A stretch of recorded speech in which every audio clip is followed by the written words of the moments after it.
Welcome back to another episode of Local Search Tuesdays. This week I'm going to chat a bit about the big antitrust ruling against Google and what it actually means.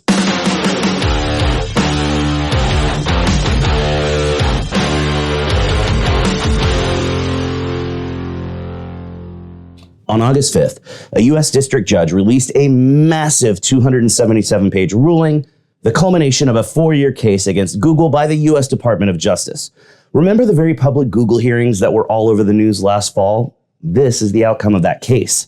The court ruled against Google, saying it violated the Sherman Antitrust Act by both holding a monopoly and knowingly working to maintain that monopoly.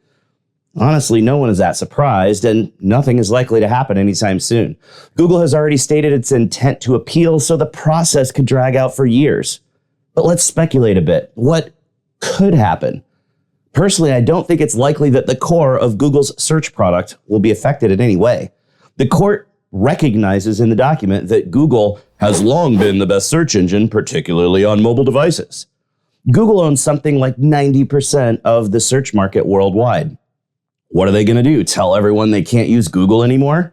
The court even talks about the power of the default, basically saying it's incredibly difficult to change deep-rooted consumer habits. The ruling mostly concentrates on the exclusivity agreements that Google has put in place, so the most likely outcome is that those agreements will be adjusted or completely thrown out. For those who don't know, Google paid billions to several device manufacturers to ensure that Google was set to be the default search engine on phones and tablets. It's unlikely that organic results will be affected by the case, since there's no way to change consumer behavior, and it would take years and many millions of dollars for any company to create a viable competitor to Google. It's far too early to predict what will happen with Google Ads, but I bet that we'll see some changes here if Google's appeal doesn't succeed. There's no real way to adjust competition, so it's far more likely that the court will require some sort of controls around ad pricing.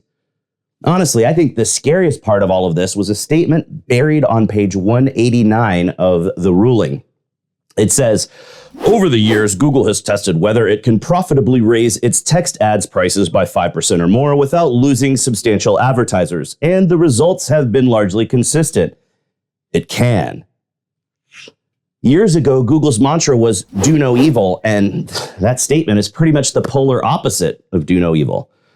Everyone in SEO has made a no one uses Bing joke at some point in their career, and the judge who wrote the ruling managed to squeeze in a zinger towards the end.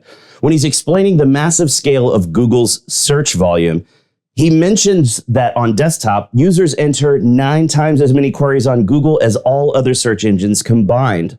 On mobile, it skyrockets to 19 times. Then, as he explains how one of Google's ranking models runs on 13 months of Google's click and query data, that's the equivalent of over 17 and a half years of Bing data. And with that zinger, we're out of time for this week's episode. So you know what that means. Put your hand on the screen right here. We totally just high-fived because you learned something awesome. Thanks for watching, and we'll see you again next week for another episode of Local Search Tuesdays.